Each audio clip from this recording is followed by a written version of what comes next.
Praise the lord. ఈరోజు దేవుని వాక్యము లూకా సువార్త 10వ అధ్యాయము 19వ వచనం.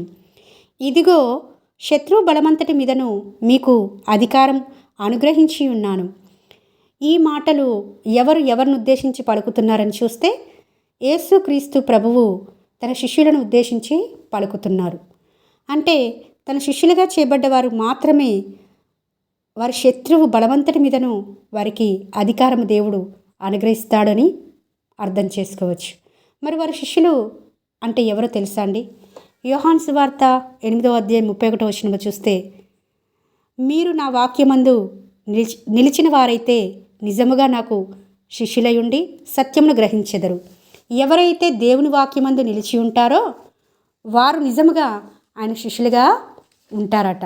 అంత మాత్రమే కాదు, మరొక వచనంలో చూస్తే, ఒకని ఎడల ఒకడు ప్రేమ కలిగిన వారు మాత్రమే యేసుక్రీస్తు శిష్యులుగా అందరూ తెలుసుకుంటారని యోహాను సువార్త 13వ అధ్యాయం 35వ వచనము బోధిస్తుంది. ఆయన శిష్యులుగా చేయబడ్డవారు మాత్రమే వారి శత్రువు బలవంతటి మీదను అధికారమును దేవుని చేత పొందుకొని ఆ శత్రువును జయించేవారుగా ఉంటారని ప్రభు మనవి చేస్తున్నాడు. మనమే దేవుని శిష్యురాలంగా ఉండలేకపోతున్నాం కనుకనే శత్రు బలవంతటి మీదను మనకు అధికారము అనుగ్రహించబడిందని తెలిసినప్పటికీ ఆ అధికారమును వినియోగించలేని వారుగా ఉంటున్నామని ప్రభుపేట మనవి చేసుకుంటున్నాను. ఆయనే మనకు అధికారం ఇస్తున్నాడండి.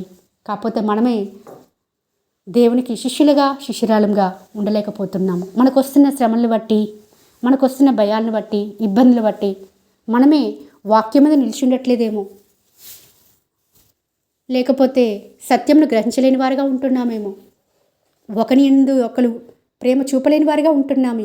అసూయ, ద్వేషం, పగ, ఈర్ష్య, కోపం ఇవన్నీ పెట్టుకొని దేవునికి దుఃఖకరంగా జీవిస్తున్నామేమో. అందుకే శిష్యురాలంగా చేయబడలేకపోతున్నాము. ఈరోజు నీ వాక్యం ద్వారా దేవుడు స్పష్టంగా మాట్లాడుతున్నాడు. నీవు నా శిష్యురాలుగా ఉన్నట్లయితే, నా శిష్యుడిగా ఉన్నట్లయితే నీ శత్రువు బలవంతటి మీదను నీకు నేను అధికారం ఇస్తున్నాను, అనుగ్రహిస్తున్నాను అని దేవుడు స్పష్టంగా మాట్లాడుతుంటుండగా ఆయన శిష్యులంగా చెయ్యబడి మన శత్రు బలవంతటి మీదను అధికారం పొందుకొని జయించేవారుగా మనం ఉండాలని ప్రభుపేట మనవి చేసుకుంటూ మీ సహోదరి ఎలిజబెత్ రాణి.